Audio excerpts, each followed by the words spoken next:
നമസ്കാരം, ഞാൻ ദിനേശ് സൗപർണിക. നമ്മൾ ഇന്ന് വന്നിട്ടുള്ളത് തൃശ്ശൂർ ഇറിഗേഷൻ ഡിപ്പാർട്ട്മെന്റിന്റെ ഓഫീസിലേക്കാണ് കേട്ടോ.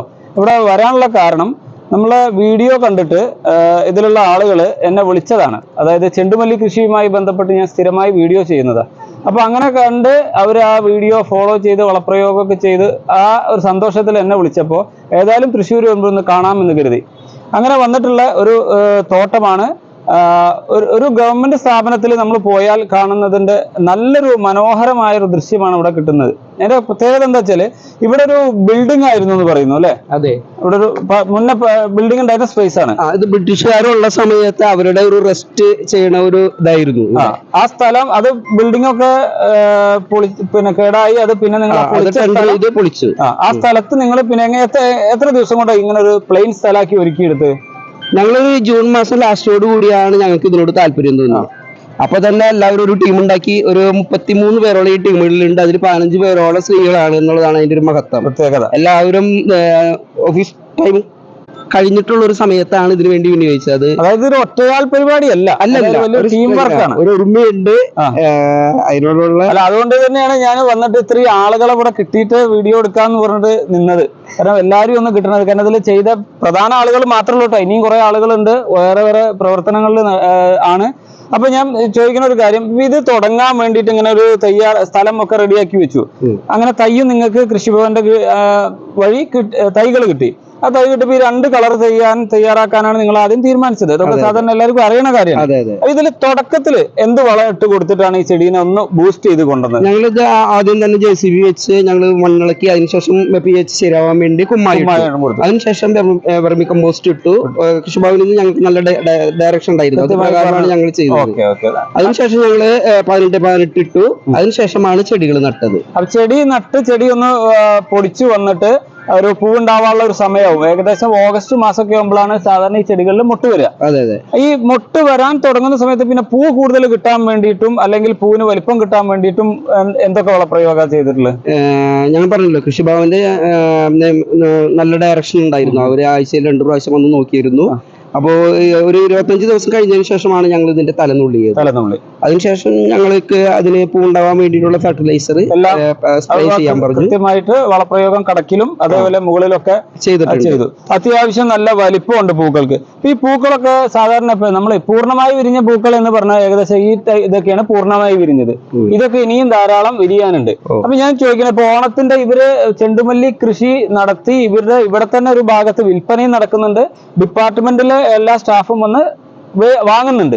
ഇനി ഇതിപ്പോ തിരുവോണത്തോട് കൂടിയിട്ട് ഇതിന്റെ ഒരു പെട്ടെന്നുള്ള ഒരു പ്രാധാന്യം ഒന്ന് കുറയും. പൂക്കള് ഒരു ഇതൊക്കെ നിങ്ങൾ പൊട്ടിച്ച് പുറത്തേക്ക് കൊടുക്കും. ഇപ്പൊ കൃഷിഭവന്റെ ചന്ത വഴി വിൽക്കുന്നുണ്ട് അല്ലെ? അപ്പൊ ഈ സ്ത്രീകളുടെ കൂട്ടായ്മ, ബാക്കിയുള്ള ആളുകള്, നിങ്ങളുടെ റോൾ ഇതിൽ എന്തായിരുന്നു? ഇതില് ശരിക്കും പറഞ്ഞാലേ ഈ ജയസിലെ രഘു എന്ന് പറഞ്ഞ ജയസാണ് ഇവിടെ ഇങ്ങനെ ഇത്രയും ഭംഗിയായിട്ട് വരാനുള്ള ഒറ്റയാൾ പട്ടാളം എന്ന് തന്നെ പറയണം. ഞങ്ങളൊക്കെ അതിന്റെ സാറിന് സപ്പോർട്ടായിട്ട് കൂടെ നിൽക്കുക. ഒരാള് മുന്നിട്ട് ഇറങ്ങിയാൽ മാത്രമല്ല ഏതൊരു കാര്യം. ഫോൺ വിളിച്ചപ്പോ ചോദിച്ചു സാർ ഒറ്റയ്ക്ക് ചെയ്ത് തയ്യാറാക്കിയതാണ്. അപ്പൊ ഇതില് മാസ്റ്റർ മൈൻഡ് ഒരാൾ ഉണ്ടായിരിക്കും. അതാണ് അദ്ദേഹത്തിന്റെ തന്നെയാണ് പ്രധാന റോള്. 99% അതിലേക്ക് പോകും. ഈ 1% നിങ്ങളുടെ ഭാഗമുണ്ട് അല്ലെ? അപ്പൊ നിങ്ങൾ ഇതിൽ എന്തൊക്കെ ചെയ്തു? ഞങ്ങൾ എല്ലാവരും കൂടെ എന്താ വെച്ചിട്ടുണ്ടെങ്കിൽ ഇത് ഓരോ കാര്യത്തിലും ഇപ്പൊ നനയ്ക്കണ കാര്യമായാലും അല്ലെങ്കിൽ അതിന്റെ ഒരു കള പറിക്കണതായാലും ഏതൊരു കാര്യത്തിലും നമ്മൾ ഓഫീസ് ടൈം കഴിഞ്ഞിട്ട് നിൽക്കുക. ഒപ്പം സാർ എന്ത് പറയണത് കൃഷിഭവനിൽ നിന്ന് ആൾക്കാർ വരുമ്പോ അവരുടെ നിർദ്ദേശത്തിനനുസരിച്ച് എല്ലാറ്റിനും കൊടുക്കാനും ഫുൾ സപ്പോർട്ടായിട്ട് നമ്മൾ നിൽക്കും. ഓക്കെ. പിന്നെ ഇപ്പൊ തിരുവോണത്തോട് കൂടി ഇതിന്റെ പ്രാധാന്യം കഴിഞ്ഞു. ഈ ചെടീനെ നിലനിർത്തിയിട്ട് കാരണം സാധാരണ ഓണം കഴിഞ്ഞാൽ എല്ലാവരും വെട്ടിക്കളഞ്ഞ് സ്ഥലം ക്ലിയർ ആക്കി വീണ്ടും പച്ചക്കറിയിലേക്കൊക്കെ പോവുക ചെയ്യുക. അപ്പോൾ എന്നോടൊരു സജഷൻ ചോദിച്ചു, ഇപ്പൊ ഒരു പച്ചക്കറി വേറെ സ്ഥലത്ത് ചെയ്യണം എന്നുള്ള ഒരു കാര്യം പറഞ്ഞു. പക്ഷെ അപ്പൊ ഈ പൂവ് നിലനിർത്തിയിട്ട് നിങ്ങൾക്ക് കുറച്ചും കൂടി ലാസ്റ്റ് സമയത്തേക്ക് കൊണ്ടുപോകാനുള്ള ഒരു ആഗ്രഹം അദ്ദേഹം പ്രകടിപ്പിച്ചു. ഓണം കഴിഞ്ഞാൽ മെയിൻ പൂക്കളൊക്കെ വലുതൊക്കെ പൊട്ടിച്ച് മുട്ട അവിടെ നിർത്തി ഒരു 2 തവണ നനയും അത്യാവശ്യം പഴയ പോലെയുള്ള വളപ്രയോഗം 1-2 തവണ വളപ്രയോഗം കൊടുത്താൽ നമുക്ക് ശ്രീകൃഷ്ണ ജയന്തി സമയത്തേക്കും മഹാനവമി സമയത്തേക്കും ഒന്ന് എക്സ്റ്റെൻഡ് ചെയ്ത് കിട്ടും ഇതിന്റെ ലൈഫ്. അപ്പൊ നമുക്ക് ഇരട്ടി ലാഭമാണ്. അപ്പൊ പൂക്കൃഷി നഷ്ടം എന്ന് പറയുന്നത് വെറുതെ. നമ്മൾ അധ്വാനിച്ചു കഴിഞ്ഞാൽ, നമ്മൾ തന്നെ ജോലി ഇതിൽ എടുത്തു കഴിഞ്ഞാൽ ഇതൊരു ലാഭകരമാണ്. ഇവിടെ ലാഭമോ നഷ്ടമോ ഒന്നും നോക്കണമെന്നില്ല.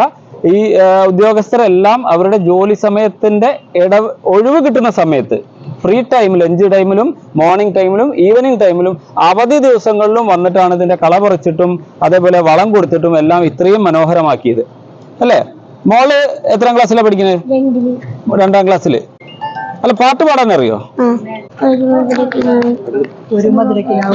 പാട് എഴുതുക. ഓക്കെ, ഒരു മധുരകിനാവിൻ ലഹരിയിലെങ്ങും കുടമുല്ല പൂവിരിഞ്ഞു, അതിലായിരം ആശകളാണൊരു പൊന്മ നീയും തേൻ വണ്ടു ഞാൻ.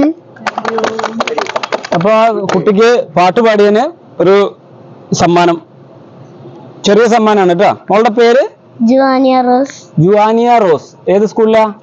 Jesus Academy school. എവിടെയാ? തൃശ്ശൂര്. തലൂര് സ്കൂളിലെ കുട്ടിയാണ്. കുട്ടിക്ക് ഒരു ചെറിയൊരു സമ്മാനം. Thank you. വെൽക്കം. മൈക്ക് തന്നോളൂ. ഈ പാട്ടിൽ ഇതിനൊക്കെ പെട്ടിട്ടുണ്ട് കേട്ടാ, മലരും തേൻവണ്ടും എല്ലാം ഉണ്ട് കേട്ടോ. അപ്പൊ ചെടിയുടെ പാട്ട് തന്നെയാണ്. അപ്പൊ പാട്ട് സെലക്ട് ചെയ്തൊന്നും മോശമായിട്ടില്ല, ഉഷാർ. ഞങ്ങൾക്ക് ഈ കോമ്പൗണ്ടിൽ ഇങ്ങനെ ഒരു പൂന്തോട്ടം നിർമ്മിക്കാൻ കഴിഞ്ഞതിന് തന്നെ നമ്മുടെ സർക്കിൾ ഓഫീസിന്റെ സൂപ്രണ്ടൻ്റായ കോച്ച് സാറ്, പിന്നെ ഈ കോമ്പൗണ്ടിലെ സുനിൽ സാറ്, ഇതിൽ വളരെയേറെ സപ്പോർട്ടോടു കൂടിയാണ് ഞങ്ങൾക്ക് ഇവിടെ ഇങ്ങനെ ഒരു മനോഹരമായ ഒരു പൂന്തോട്ടം നിർമ്മിക്കാൻ കഴിഞ്ഞത്. അത് എന്തൊരു കോമ്പൗണ്ടിൽ എന്തൊരു ആവശ്യം ഉണ്ടെങ്കിലും വിളിച്ചാൽ സുനിൽ സാറ് കൊണ്ടുവരും. എല്ലാ കാര്യങ്ങളും നമ്മളെ മുൻകൈ എടുത്ത് ചെയ്തു തരാനായിട്ട് ഉണ്ടായൊരു, അപ്പോൾ അവർക്ക് ഇതിൻ്റെ പ്രത്യേകം നന്ദി അറിയിക്കുന്നു.